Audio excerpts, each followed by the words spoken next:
can't lose, but lose. Kick out my Sunday shoes.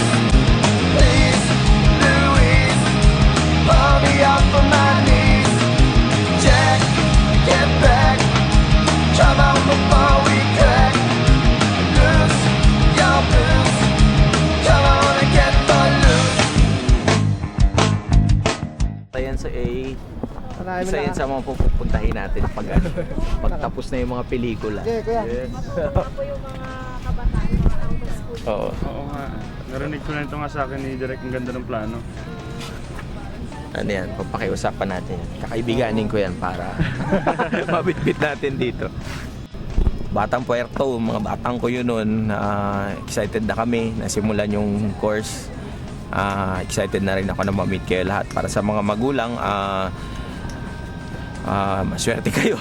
Kasi napakagandang opportunity nito. Hindi lang sa mga anak nyo, kundi para sa amin, sa lahat tayong mga taga-Palawan. So, let's just hope and pray that God will guide us through this. In the next 2 years, we'll be coming up with a new batch, with a new generation of Filipino filmmakers. Palawayan yung filmmakers na mas magagaling kaysa sa mga nauna. Alam naman natin maraming mga Palawayan yung magagaling sa maraming larangan. Ngayon, try nating i-develop ang mga kabataan natin sa larangan ng paggawa ng pelikula. Kasama nyo kami, kasama nyo ako, pati yung iba ko pang mga kaibigan.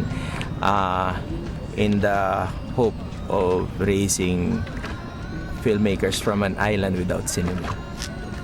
Welcome po sa ICANN, welcome sa Toil, welcome sa daigdig ng paggawa sa daigdig ng masalimuot na paggawa, ngunit napakasaya ng paggawa ng pelikula.